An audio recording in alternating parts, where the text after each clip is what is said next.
So tonight's talk is peeking into .NET applications using dotPeek. But before I get into it, I just want to tell you a little bit about myself. Crypto Jones, also known as Aaron Clark. I am the lead developer for the sales applications at Reiki. So the application that all their worldwide dealer network uses to quote and sell irrigation systems. And if you've never seen these irrigation systems, they're these long pipes that sit out on farmers' fields, and they're basically robots that go around and water things, so they're pretty cool. And when I'm not doing that, I'm also a graduate student doing computer science and software engineering. So that's a little bit about me. Now, I want to just briefly touch on .NET applications. So the way they work is they're almost like Java. They're written in a common language like C# or VB.NET or even F#. And then at compile time, they're compiled in what's called intermediate language. And that is what the .NET runtime executes when you go to click on a .exe file. So just like Java, it's actually an interpreted language, and the runtime will handle garbage collection and all that for you. So now dotPeek is a product by JetBrains, and someone was mentioning earlier, JetBrains, if you have an EDU email address, you can get all their IDEs free of charge. Now, dotPeek is actually not for sale. They give it away free.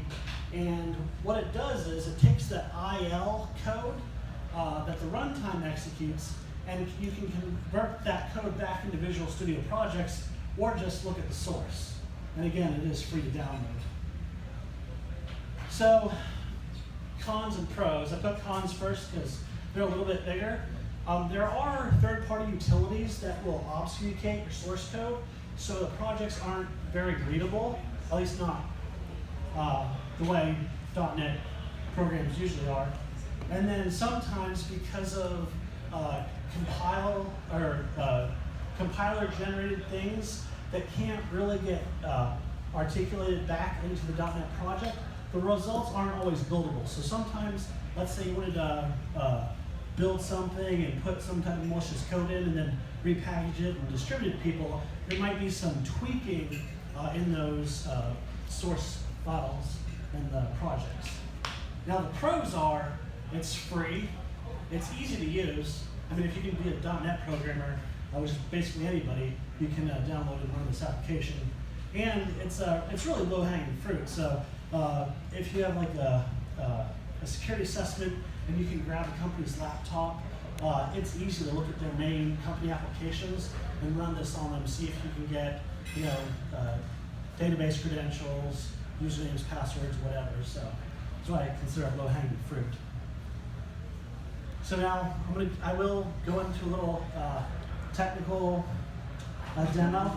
Now, there is a 70% chance this won't work because you're watching. I've rehearsed this all day and it worked for me, but you know how this goes. Demos never work, right?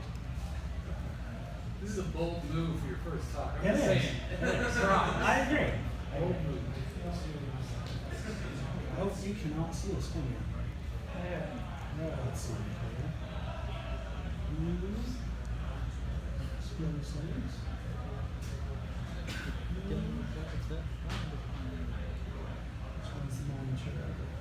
Is this part of the 70? It is not.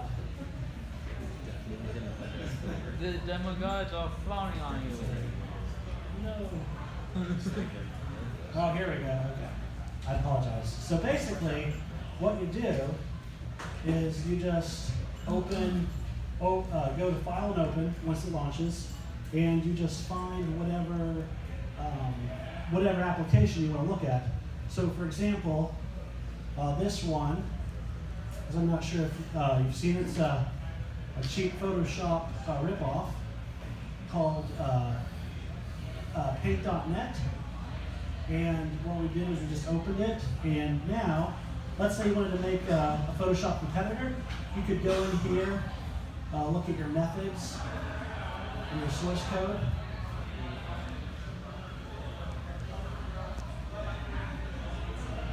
And you can actually see the source code of Paint.net.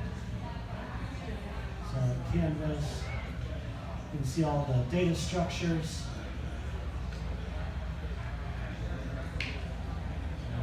pretty cool, right?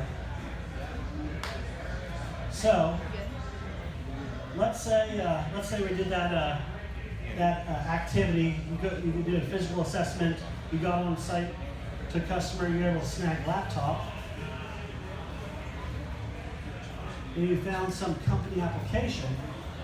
Now, what's cool about this is, like I was saying, a lot of the people who write business applications, they don't actually take security into account. So because they're writing for internal audiences, they think, oh, the only people that will have this application are our employees, and our employees are dumb, right? So they would never have malicious intentions. But you open up a source code. Let's go to this login method.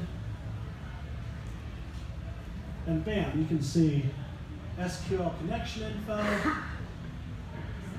That's a bad word. Oh no. Let's ignore that. So, and you can even see the key, the encryption key, to how they're encrypting the database on this application. So as you can see, it's fairly easy to just open up these applications that dumb developers might think are otherwise secure.